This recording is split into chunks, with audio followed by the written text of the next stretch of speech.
Hello guys, আশা করছি তোমরা সবাই ভালো আছো। তো আজকে আমরা কালকে যে পরীক্ষাটা হলো WBCS, সেটার ম্যাথ আর রিজনিংয়ের কোশ্চেনের সলিউশন করব। খুব ভালো কোশ্চেন এসেছিলো। চলো দেখা যাক প্রথম কোশ্চেন কী আছে। তো ম্যাথের প্রথম কোশ্চেন, এগুলো ইংলিশ। হ্যাঁ, তো ম্যাথের প্রথম কোশ্চেন কী আছে, এই দেখো। প্রথমে একটা কী বলেছে, বেমানান সংখ্যাটি খুঁজে বার করো। এটা অনেক কন্ট্রোভার্সি হতে পারে, কিন্তু অ্যান্সার কী নেবে তার উপরেই ডিপেন্ড করছে। তো তুমি এখানে দেখতে পাচ্ছ একটা আছে কত 24, একটা আছে 36, একটা আছে 72, একটা আছে 168। তো এগুলোর মধ্যে কোনটা বেমানান?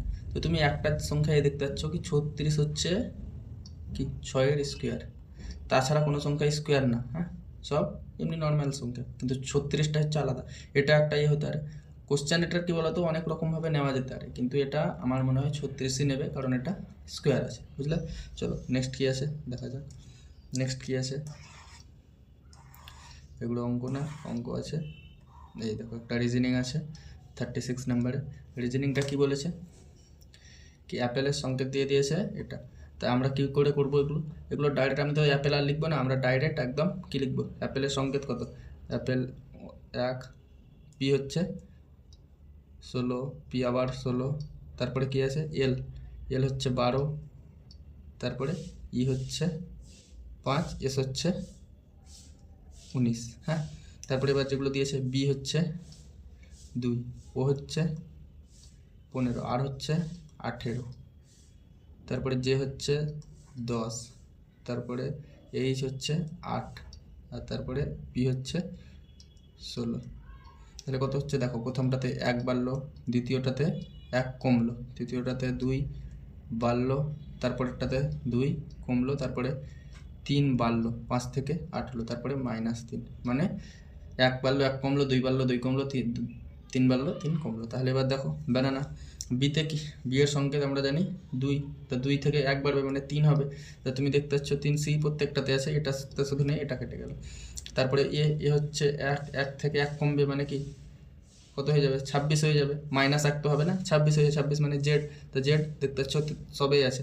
তারপরে হচ্ছে এন হচ্ছে কত 14, 14 থেকে 2 বাড়ছে মানে 16 হবে, 16 কার 16 হচ্ছে পি এর।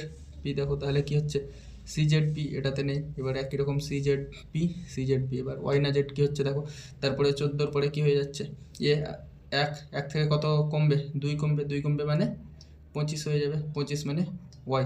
ওয়াই বলতে কোনটা, এটা তো জেড আছে, এটা না। তাহলে তোমাদের জাস্ট এটা ধরতে হবে কি কি বাড়ছে কি কমছে, বুঝলে? তারপরে একই রকম কী আছে দেখো, তারপরেরটা আমাদের কি বলে দিয়েছে, পরবর্তী সংখ্যা কি হবে। তাহলে 2, 6 মানে কত পাচ্ছে, 2 থেকে 6 হচ্ছে, 2 থেকে 6 হচ্ছে মানে প্রথমে 4 বাড়লো, তারপরে 6 থেকে 12 6 বাড়লো, তারপরে 12 থেকে 20 8 বাড়লো। তো তুমি দেখতে পাচ্ছ 4, 6, 8, তাহলে নিশ্চয়ই পরেরটা 10 বাড়বে। তাহলে 20 আর 10 30, এটার অ্যান্সার হয়ে যাবে 30। চলো নেক্সট কী আছে, কোথায় অঙ্ক আছে আমরা দেখি। নেক্সট অঙ্ক, দেখো 43 নম্বরটা দিয়ে দিয়েছে, 43 নম্বরটা দিয়ে দিয়েছে। এটা অনেক রকমভাবে অ্যান্সার বার করা যাবে, অনেকে ভুল করেও সঠিক অ্যান্সার করে দেবে। হ্যাঁ, ভুল করে ওটার সঠিক অ্যান্সার চলে আসবে। তো আমরা যেটা সঠিক প্রসেস সেটাই করবো। আমাদের কি বলেছে, কি যদি পুনম একই দামে দুটো ছাগল বিক্রি করায় সময় একটি ছাগলে 10% লাভ করেন, অন্যটিতে 10% ক্ষতি হয়, তাহলে তার লাভ বা ক্ষতির পার্সেন্টেজ কত চেয়েছে বা কী হয়েছে না হয়েছে। তো দেখো বলেছে একই দামে বিক্রি করে, তাহলে যখন 10% লাভ করবে কোনো সংখ্যা, 10% লাভ মানে এটা কস্ট প্রাইস আর এটা হচ্ছে সেলিং প্রাইস আমরা ধরছি, মানে বিক্রয় মূল্য। তো কস্ট প্রাইস যখন 10 হবে, 10% লাভ, তার মানে কত হয়ে যাবে, সেলিং প্রাইস হয়ে যাবে 11। আবার বলেছে কোনো 10% ক্ষতি হয়, যখন কস্ট প্রাইস 10 হবে কিন্তু আমাদের সেলিং প্রাইস তখন কত হয়ে যাবে, 9 হয়ে যাবে। 10% মানে কত, 10% মানে হচ্ছে 1/10, 10% মানে 1/10। তো এখানে দেখতে পাচ্ছ কস্ট প্রাইস সমান মানে ক্রয় মূল্য সমান, কিন্তু আমাদের বলেছে একই দামে বিক্রয় মূল্য সমান। তাহলে আমাদেরকে আগে বিক্রয় মূল্যটা সমান করতে হবে।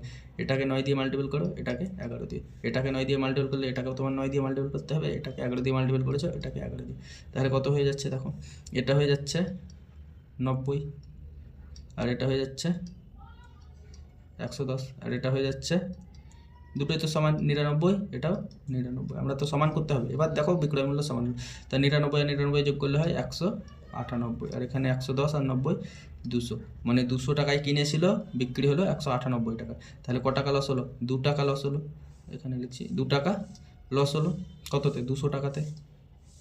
আমাদের পার্সেন্টেজ যেহেতু, তার জন্য তাহলে আমাদের লস হবে প্রথম কথা, লাভ হবে না, লস হবে বলেছে, তাহলে লাভ ক্ষতি এটাও না, তাহলে তুমি এখান থেকেই অ্যান্সার মেরে দিতে পারো। এটা কি লস হচ্ছে বার করো। এবার 2/200 ইন্টু 100% বার করার জন্য 2 শূন্য করে 2 কেটে গেল, কি থাকলো 1, তাহলে 1%-এর লস, বুঝলে? তার জন্য অ্যান্সার এটা। অনেকে আবার এ বি করে করবে, A+B ওই রকম একটা ফর্মুলা আছে ওটা, কিন্তু ওটা করা যাবে না।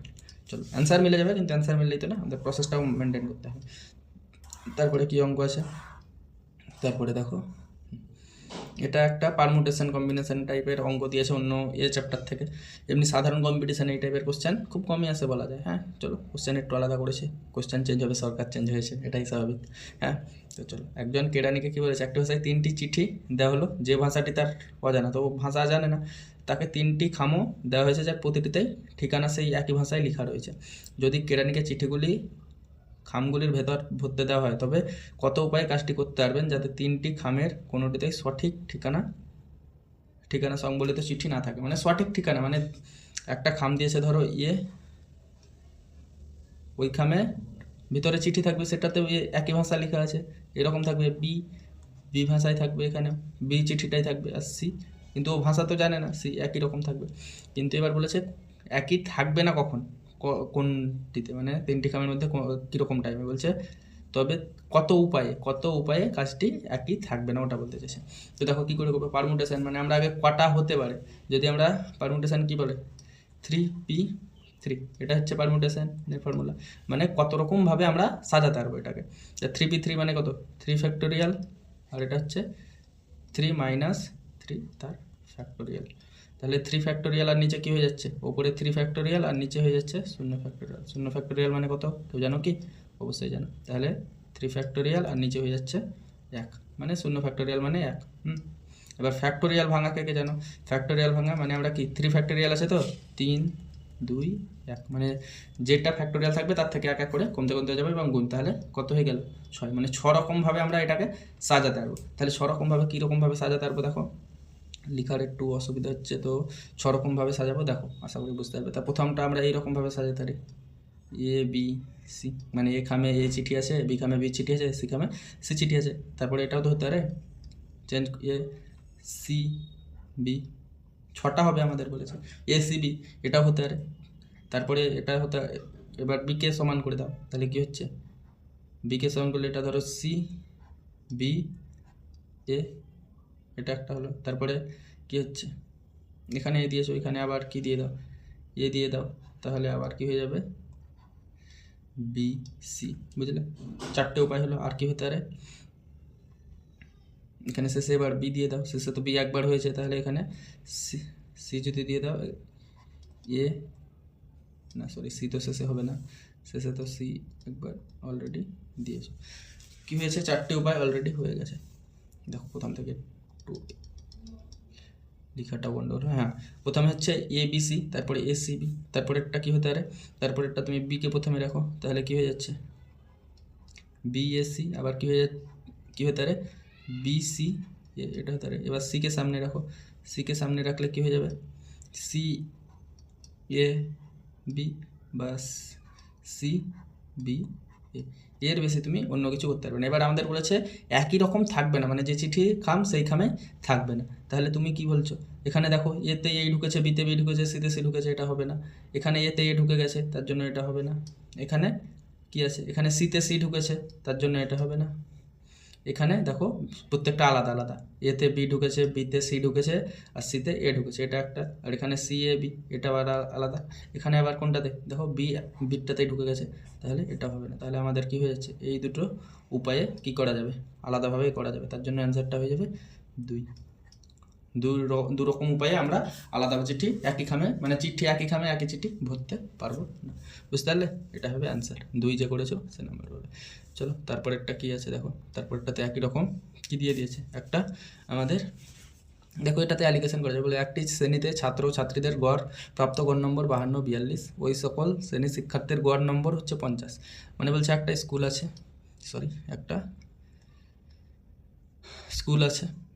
একটা স্কুল আছে যেখানে কি বলছে কি 52% গড় নম্বর পেয়েছে ছেলেরা, বয়েজ 52 করে, আর মেয়েরা গার্লস পেয়েছে 42। এবার বলছে যদি ছেলে আর মেয়ে মিলে গড় কত হয় তখন হয়ে যায় 50। তো আমরা এটা অ্যালিগেশন লাগিয়ে দেবো। তাহলে 52 থেকে 50 বাদ দিলে হয় 2, আর 50 থেকে 42 বাদ দিলে হয় 8। মানে কি হয়ে যাচ্ছে এখানে, এটা অনুপাতে করলে 4:1, 4:1 হয়ে যাচ্ছে। এবার এটাই আমাদের কি ছেলে, এটা হচ্ছে ছেলে সংখ্যা আর এটা হচ্ছে মেয়ের সংখ্যা। আমাদের টোটাল ছেলের সংখ্যা চেয়েছে, ছাত্রদের শতকরা হার। তাহলে 4, টোটাল ছেলে হচ্ছে 4 জন আছে, কতজন টোটাল হচ্ছে 5, কারণ 4টা ছেলে 1টা মেয়ে ইন্টু 100 পার্সেন্টেজ বার করার জন্য 5 20 100, 4 20 80। তাহলে অ্যান্সার হয়ে যাবে 80%। বুঝতে পারলে, এটা হয়ে যাবে 80%। অ্যালিগেশন অন্যভাবেও করা যায়, কিন্তু এটা আমার মনে হয় সবচেয়ে সহজ। অনেক সময় কি এবার বলে দেয় কি টোটাল ছাত্র যদি 500 জন হয় তখন তার মধ্যে ছেলে কত মেয়ে কত, ওটা আলাদা উপায়। তখন এখান থেকেই তুমি বার করতে পারবে। কিছু টোটাল ছেলে যদি 500 বলে দিত তাহলে 5 5 100 এরকম হবে, কিন্তু আমাদের পার্সেন্টেজ চেয়েছে তার জন্য ডাইরেক্ট পার্সেন্টেজ করে দিই। বুঝলে? চলো নেক্সট ম্যাথ কী আছে। নেক্সট ম্যাথ আছে, দেখো এটা গড় বলেছে। গড় বার করতে, গড় সময় না গড় স্পিড। হ্যাঁ, একটি বস্তু অর্ধেক দূরত্ব যায় 20 মিটার পার সেকেন্ড, অপর অর্ধেক যায় 30 মিটার পার সেকেন্ড, তার সমগ্র গড়। তো দেখো দুটো উপায়ে বলবো। এক উপায়ে যে এখানে ফর্মুলা যে পরীক্ষা দিয়েছে সে লিখেছে, এটা একটা উপায়, অবশ্যই এটা একটা উপায়। হ্যাঁ, তাছাড়া আর একটা উপায়। তো এটা হচ্ছে কি উপায়, দেখো কী বলছে 2s1 s2 মানে প্রথম স্পিড, দ্বিতীয় speed by s1 plus s2, 2 × 20 × 30, আর 20 আর 30 50, তাহলে 2 20 30 আর 50, তাহলে 0 0 কেটেছে আর 4 5 20 কেটেছে। হ্যাঁ, তাহলে 4 2 8 না, এখানে 3 একটা আছে, 3 4 12 12 2 24, এটা হয়ে যাচ্ছে 24 অ্যান্সার। এই উপায়। হ্যাঁ, আর একটা উপায় হচ্ছে যখনই গড় বার করতে দেবে, এখানে অর্ধেক অর্ধেক দূরত্ব বলে দিয়েছে বলে সুবিধে। হ্যাঁ, যদি দূরত্বটা আলাদা আলাদা করে দেয় তখন অঙ্কটা আলাদা হয়ে যাবে।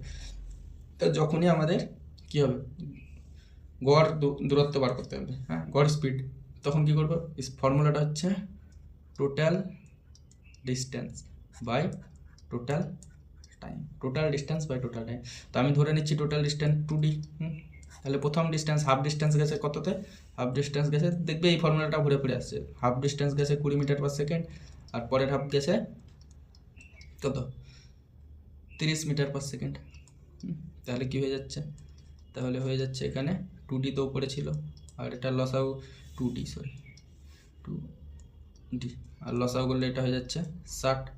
20 আর 30 লসাগু 60, এটা উপরে উঠে গেলাম, আর 20 সঙ্গে 60 মানে 3D, আর এটা হয়ে যাচ্ছে প্লাস 2D। তাহলে টোটালে কী হয়ে যাচ্ছে, DD কেটে যাবে, দেখবে 2D × 60, আর নিচে হয়ে যাচ্ছে 5D।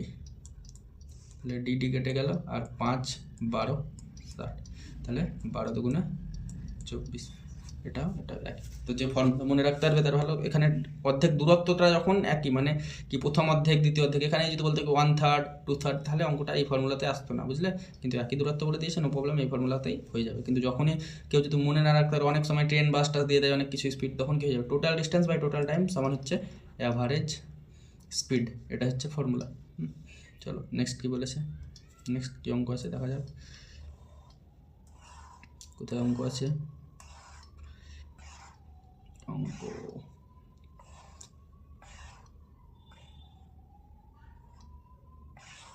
WBCS অঙ্ক খুব কম থাকে। তো অঙ্ক খুঁজে পাওয়া, এই দেখো আরও একটা দিয়েছে। হ্যাঁ, এটা একটা ভালো অঙ্ক, পরীক্ষায় আসে এই টাইপের অঙ্ক। কি একটা ঘেরা জায়গায় কাক ও গরু উভয়েই রয়েছে, যদি সেখানে মোট 30টি মাথা আর 100টি পা থাকে, তবে গরু ও কাকের অনুপাত কত? তাহলে দেখো আমরা কী করে করি, অ্যালিগেশানে এটা করলে সবচেয়ে সহজ হয়। আমরা এটা হচ্ছে গরু আর এটা হচ্ছে কাক। তো কথা বলেছে 30টি মাথা, 30টি মাথা আছে মানে 30, টোটাল 30টি কাক আর গরু মিলে 30টি আছে। তো যদি আমরা ধরি কি 30টাই গরু থাকে, তাহলে কটা পা হবে, 3 4 12, 4টা করে পা থাকে, 3 4 12, 120টা কী হয়ে যাবে, গরু হয়ে যাবে, গরুর পা হয়ে যাবে। এবার যদি আমরা সবই কাক ধরে নিই, 30টাই কাক, তাহলে কতটা হবে, 30 × 60, কাকের দুটো পা থাকে 60, কিন্তু টোটাল পা আছে কত 100।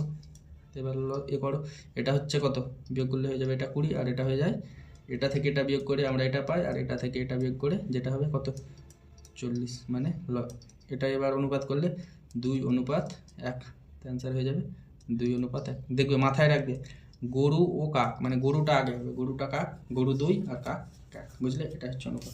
অনেক সময় যদি তুই এখানে অনুপাতটাই চেয়ে নিত কি কাক ও গরু, তাহলে আমাদের 1:2 হয়ে যেত, বুঝলে? কিন্তু এখানে আমাদের চেয়েছে গরু ও কাক, তো এটা মাথায় রাখতে হয়, অনেক সময় এগুলো ভুল হয়ে যায়। চলো নেক্সট কি আছে, নেক্সট অঙ্ক দেখো, আর একটা গড়বেগের দিয়ে দিয়েছে। গড়বেগের তো কী বললাম, দুটো উপায় বললাম, তুমি যে কোনো একটা ফর্মুলা কি 2 ×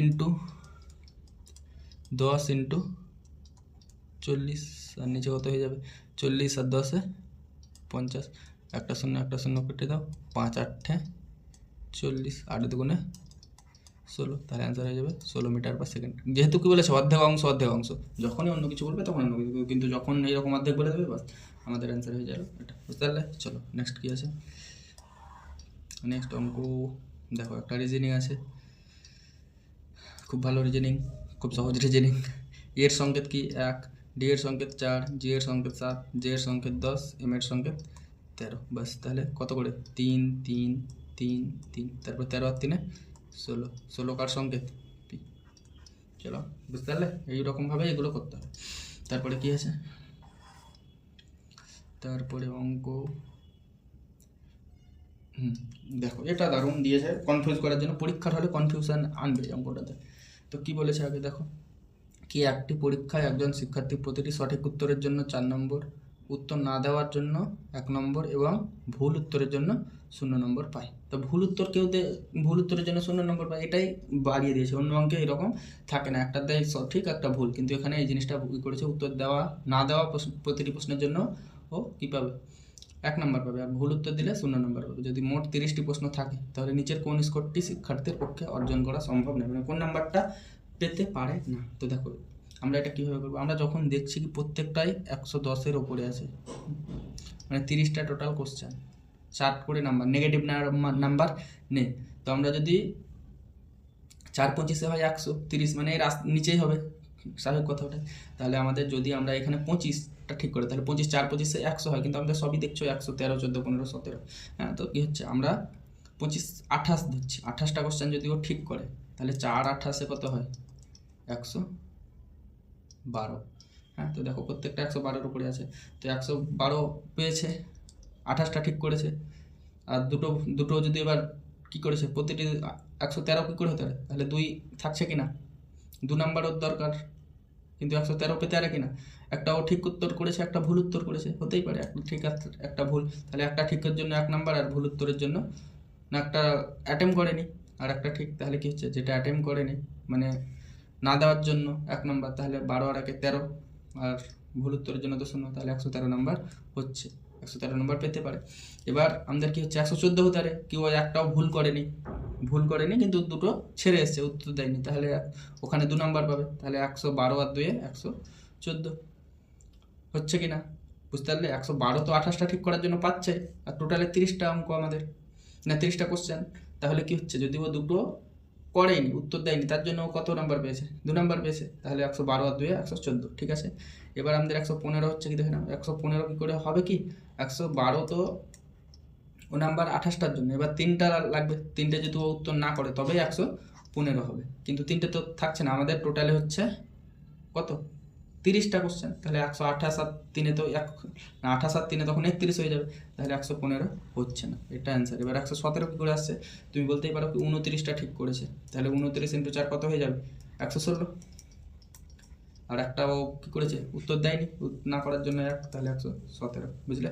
এটা হয়ে যাচ্ছে, তার মানে আমাদের 115 কোনো মতেই ও পরীক্ষায় পাবে না, বুঝতে পারলে? আশা করি বুঝতে পারলে। চলো নেক্সট কী বলেছে দেখো, একটা সহজ অঙ্ক দিয়ে দিয়েছে, সবাই ভাববে কি অঙ্ক, এটা ভাববে কঠিন অঙ্ক, কিন্তু কঠিন কিছু না। বলেছে একটি ব্যাংকের চুক্তি অনুযায়ী একজন ব্যবসায়ীকে সুদমুক্ত কিছু সমান কিস্তিতে একটি ঋণ পরিশোধ করতে হয়। তো কিস্তির অঙ্ক ভেবে যাবে, কিন্তু কিস্তির সেরকম কিছু না। 18টি কিস্তি পরিশোধ করার পর তিনি দেখলেন তার ঋণের 60% পরিশোধ হয়েছে। চুক্তি মোট কতগুলি কিস্তি, তাহলে দেখো 18টি 60% ওর পরিশোধ হয়েছে কত চুক্তিতে, 18টি কিস্তিতে, চুক্তি না কিস্তিতে, তাহলে 100%। আমাদের বলেছে চুক্তিতে মোট কতগুলি কিস্তি লাগবে, তাহলে 100% করতে যা শৈক্ষিক নিয়ম করে দাও, তাহলে কত 18/60 × 100, একটা শূন্য কাটলো 6 3 3 6 18, তাহলে 3 10 30, তাহলে টোটাল কিস্তি লাগবে 30টি। বুঝলে? আশা করি বুঝতে পারলে। চলো নেক্সট কী আছে দেখো, নেক্সট কোথায় অঙ্ক আছে দেখো। এই টাইপের যখন অঙ্ক পাবে, এবার দেখো কী বলেছে, একটি আয়তক্ষেত্রের দৈর্ঘ্য 20% হ্রাস করলো, প্রস্থ 20% বৃদ্ধি করলো, তাহলে ক্ষেত্রফল। আমরা আয়তক্ষেত্রের ক্ষেত্রফল ফর্মুলা কি জানি? কোশ্চেনটা একটু হিলে গেছে, আয়তক্ষেত্রের হিলে গেছে, কেটে গেছে, তো তুমি ইংলিশ ভার্সনটা দেখতে পারো ওটা। এই দেখো কি, length of a rectangle is decreased by 20% while the breadth is increased by 20%, then the area of the rectangle will, আমাদের তাহলে এরিয়া এ করতে বলেছে। তো দেখো তার মানে কি বলতে চেয়েছে, কি একটা আয়তক্ষেত্রের দৈর্ঘ্য 20% হ্রাস করেছে, প্রস্থ 20% বৃদ্ধি পেয়েছে, তাহলে আয়তক্ষেত্রের কী পরিবর্তন হবে? দেখো আমরা কি দৈর্ঘ্য প্রস্থ মানে কি ক্ষেত্রফল, দৈর্ঘ্য ইন্টু প্রস্থ, এটা হচ্ছে ক্ষেত্রফল। তো যখনই গুণেরই হয় আমরা ডাইরেক্ট কি ফর্মুলা করি, a plus B plus A B by 100, এটা পার্সেন্টেজ বার করি, কিন্তু এখানে কমা বাড়া যেটা আছে সেটা সেরকমভাবে হবে। তাহলে কি হচ্ছে, এটা কি হচ্ছে, চলো কি হচ্ছে 20% বৃদ্ধি, তারপরে 20% না, প্রথমে 20% হ্রাস, তারপরে 20% বৃদ্ধি, যেহেতু মাইনাস আছে প্লাস মাইনাসে, মাইনাস 20 ইন্টু 20/100, প্লাস 20 মাইনাস 20 গেল, আর এখানে দুটো শূন্য, একটা শূন্য একটা শূন্য কেটে গেল, তাহলে -4, মাইনাস মানে হ্রাস, তাহলে কি হয়ে যাচ্ছে -4% হ্রাস পাবে। বুঝতে পারলে এটা? আর তোমরা যদি কেউ অন্য প্রসেসে করতে চাও, আমি সেই প্রসেসে একটা বলে দিচ্ছি, এরকম যদি কেউ না বুঝতে পারো কি কোনখানে এই ফর্মুলাটা অ্যাপ্লাই হবে আমরা জানতে পারছি না, তো যখনই দৈর্ঘ্য আর প্রস্থ বা কোনো দুটো নাম্বারের গুণ হবে তখন এই ফর্মুলাটা অ্যাপ্লাই হবে। আর অন্য প্রসেসে যদি এটা করতে চাও, দেখো আমি কি বলছি, দৈর্ঘ্য আর প্রস্থ, জাস্ট এটা আমরা ক্ষেত্রফল জানি, দৈর্ঘ্য ইন্টু প্রস্থ, দৈর্ঘ্য ইন্টু প্রস্থ। তা প্রথমে 20% কি বলেছে, দৈর্ঘ্য ইন্টু প্রস্থ, দেখো দৈর্ঘ্য প্রস্থ, তো প্রথমে 20% দৈর্ঘ্য কী হয়েছে, 20% হ্রাস পেয়েছে, 20% হ্রাস পেয়েছে মানে কত হয়ে যাচ্ছে, এখানে এইভাবে লিখলে হবে না, দৈর্ঘ্য প্রস্থ, তো দৈর্ঘ্য 20% হ্রাস পেয়েছে, 20% হ্রাস পাওয়া মানে কত হয়েছে, 5 থেকে 4 হয়েছে, আর 20% বৃদ্ধি মানে 5 থেকে 6 হয়েছে। বুঝলে? তো এটা আমরা কি জানি, ফর্মুলা জানি, দৈর্ঘ্য ইন্টু প্রস্থ, দৈর্ঘ্য ইন্টু প্রস্থ, তাহলে 5 5 4 25 আর 4 6 24, মানে দৈর্ঘ্য কত হয়েছে, 25 থেকে 24 হয়েছে, মানে 1 কমেছে, কততে 25-এ কমেছে, তার জন্য হ্রাস পেয়েছে ইন্টু 100। তো এখানে এইভাবে দেখতে পারো 4 25 100। বুঝতে পারলে? তো যেভাবেই তুমি করো একই অ্যান্সার আসবে। তারপরে অঙ্ক আছে কি, অঙ্ক দেখো, ওটাই তো একই, এটাই ছিল, এই পাতাটাই আবার রিপিট আছে। তো তারপরে অঙ্ক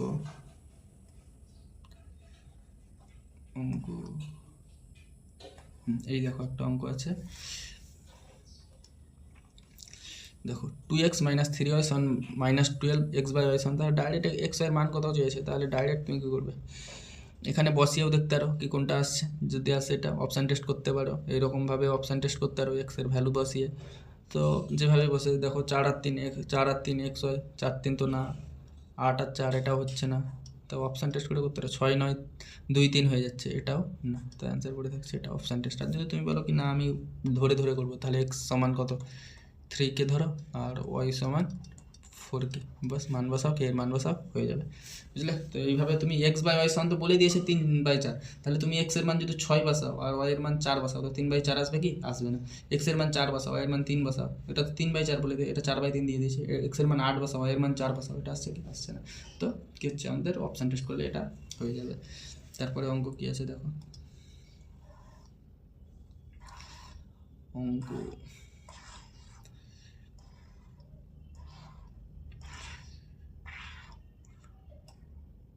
এই দেখো একটা অঙ্ক 132 কি বলেছে, কি দুটি গাড়ি এ ও বি দুটি ভিন্ন স্থান থেকে একে অপরের দিকে যাত্রা শুরু করে, স্থান দুটির মধ্যবর্তী দূরত্ব 160 কিমি।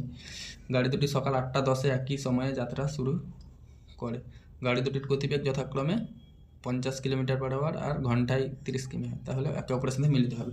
তো যখন আমাদের কি হয়, ট্রেন বা গাড়ি এইরকম হয়, মানে একটা অপরটা অপোজিটে আসছে, মানে এ যেদিকে যাচ্ছে তার উল্টো দিকে, তাহলে তখন স্পিড কী হয়ে যায়, যোগ হয়ে যায়। আর যদি একই দিকে হয়ে যায় তখন কী হয়ে যায়, স্পিড বিয়োগ হয়ে যায়। তো এটাতে বলেছে এ আর বি দুটো দিক থেকে আসছে, টোটাল ডিস্টেন্স আমাদের কত বলে দিয়েছে, 160, তাহলে 160 আর একই দিকে আসছে মানে কত হয়ে যাচ্ছে, যোগ হয়ে যাবে, তাহলে 50 আর 30 80, তাহলে কত হয়ে যাচ্ছে 2 আবার ঘন্টা। তুমি কিলোমিটার পার আওয়ার, এটা না এটা কিলোমিটার আর এটা kilometre per hour, kilometre kilometre কেটে যাবে, শুধু ঘন্টা থাকবে 2 ঘন্টা।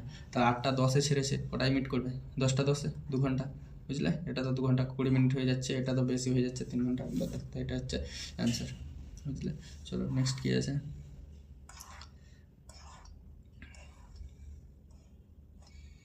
নেক্সট অঙ্ক কই, দেখো 149 কী বলছে, 149 বলছে ঘন্টায় 60 কিমি বেগে চলমান একটি ট্রেন 2 মিনিটে 1.5 কিমি দীর্ঘ একটি সুড়ঙ্গ অতিক্রম করে, ট্রেনটির দৈর্ঘ্য কত? আমরা কি জানি, ফর্মুলা কি জানি, ডিস্টেন্স সমান স্পিড ইন্টু টাইম। দেখো তাহলে আমরা যদি এখানে কী বার করতে বলছে, ট্রেনটির দৈর্ঘ্য, ডিস্টেন্সই বার করতে বলেছে, তো দেখো এবার কী করে করবো, তা আমাদের কি 1.5 কিমি মানে 1.5 কিমি সুড়ঙ্গটা, মানে যে ব্রিজ ধরে নাও কি একটা ব্রিজ আছে ওটা 1.5 কিমি, 1.5 মানে 1500 মিটার, আর আমরা ট্রেনের দৈর্ঘ্য ধরছি এল, এটা কত কত স্পিডে 60 কিলোমিটার পার আওয়ার, এটা মিটার এটা কিলোমিটার, তাহলে এটাকে আমরা মিটারে করলে গেলে 5/18, তো এখানে 18 দিয়ে গুণ হবে, 5/18 না লিখে ওখানে, এটা হচ্ছে কত 2 মিনিট টাইম লাগে, মানে ডিস্টেন্স বাই কি, এটা ডিস্টেন্স বাই স্পিড, তা ডিস্টেন্স বাই স্পিড সমান তো টাইম, ফর্মুলা দেখো এটা এখানে এলে ডিস্টেন্স বাই স্পিড সমানটা, তো এখানে 2 ইন্টু কী হয়ে যাবে 60, কারণ এটা আমরা মিটার পার সেকেন্ডে করে নিয়েছি, তাহলে একই এককে আনতে হবে, বুঝলে? ঠিক আছে, এবার কাটাকুটি করো, দেখো কি হচ্ছে, এখানে এটা 6 দিয়ে কাটছে, 6 10-এ 60 আর 6 3-এ 18 আর 3 20 60, তাহলে কি থাকছে, এখানে থাকছে 10 50 আর ওইদিকে থাকছে 40, 50 আর 4 5 20 মানে 2000, তাহলে এল সমান 2000 মাইনাস 1500 মানে 500, তাহলে অ্যান্সার হয়ে যাবে 500 মিটার, বুঝলে? এইভাবেই ক্যালকুলেশন করতে হবে। এবার কি আছে অঙ্ক, দেখো একটা ছোট্ট রিজনিং দিয়েছে, কি বলেছে, র্যাবিট নিচের কোন শব্দটি হবে না যাতে একটা অর্থপূর্ণ শব্দ তৈরি হয় করা না যায়, যাতে, দেখো র্যাট তো হচ্ছে, ব্যাটও তো হচ্ছে, বিআইটিও হচ্ছে, কিন্তু ব্যাগ হচ্ছে না, বুঝলে? তো ব্যাগটা হয়ে যাবে অ্যান্সার। চলো তারপরে কি আছে অঙ্ক, অঙ্ক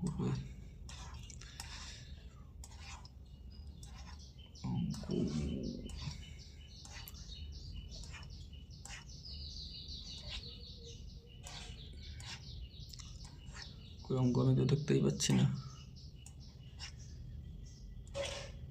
অঙ্ক আছে না নেই,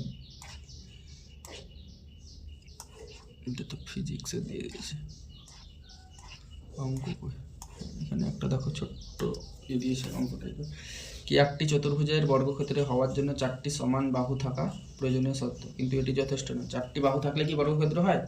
রম্বস হতে পারে, তো ওটাই কিন্তু এটা যথেষ্ট না। তা কি বলছে, 4টি সমান বাহু না থাকলে কোনো চতুর্ভুজ বর্গক্ষেত্র হতে পারে না। অবশ্যই 4টি সমান বাহু না থাকলে হতে পারে না, তবে 4টি সমান বাহু থাকা মানে যে চতুর্ভুজটি বর্গক্ষেত্র হবে এমন কোনো নিশ্চয়তা নেই। হ্যাঁ, এটা তো ঠিকই মনে হচ্ছে এই অর্থ অনুযায়ী। এবার কি বলছে, 4টি সমান বাহু বিশিষ্ট কোনো চতুর্ভুজ বর্গক্ষেত্র না, এটা তো পুরো ভুল। একটি চতুর্ভুজের বর্গক্ষেত্র হওয়ার জন্য এর 4টি বাহু সমান হতে পারে না, অবশ্যই 4টি বাহু সমান তো লাগবেই। গণিতশাস্ত্র বাহুগুলির সমান হওয়ার বিষয়টি একটি চতুর্ভুজের বর্গক্ষেত্র হওয়ার শর্তের সাথে সম্পর্কহীন না, এটাও তো না। তাহলে আমাদের প্রথম অপশানটা বুঝতে পারলে, কি বলেছে, বর্গক্ষেত্র 4টি বাহু সমান হলে কি বর্গক্ষেত্র, কিন্তু এটা যথেষ্ট না। তো কারণ কি, রম্বসও তো হতে পারে, 4টি বাহু তো সমান, রম্বসেরও লাগে। এইগুলো না এমন অপশান দিয়েছে কি কোনোটাই চতুর্ভুজ তো হবেই না, বর্গক্ষেত্র তো হবেই না, বুঝলে? এটা একটা বলেছে কি 4টি সমান বাহু না থাকলে কোনো চতুর্ভুজ বর্গক্ষেত্র হতে পারে না, তবে 4টি বাহু সমান থাকা মানে 4টি সমান বাহু থাকা মানে চতুর্ভুজটি বর্গক্ষেত্র হবে এমন কোনো নিশ্চয়তা নেই। হ্যাঁ, ওটাই ঠিক। চলো তারপরে কোনো অঙ্ক আছে কি,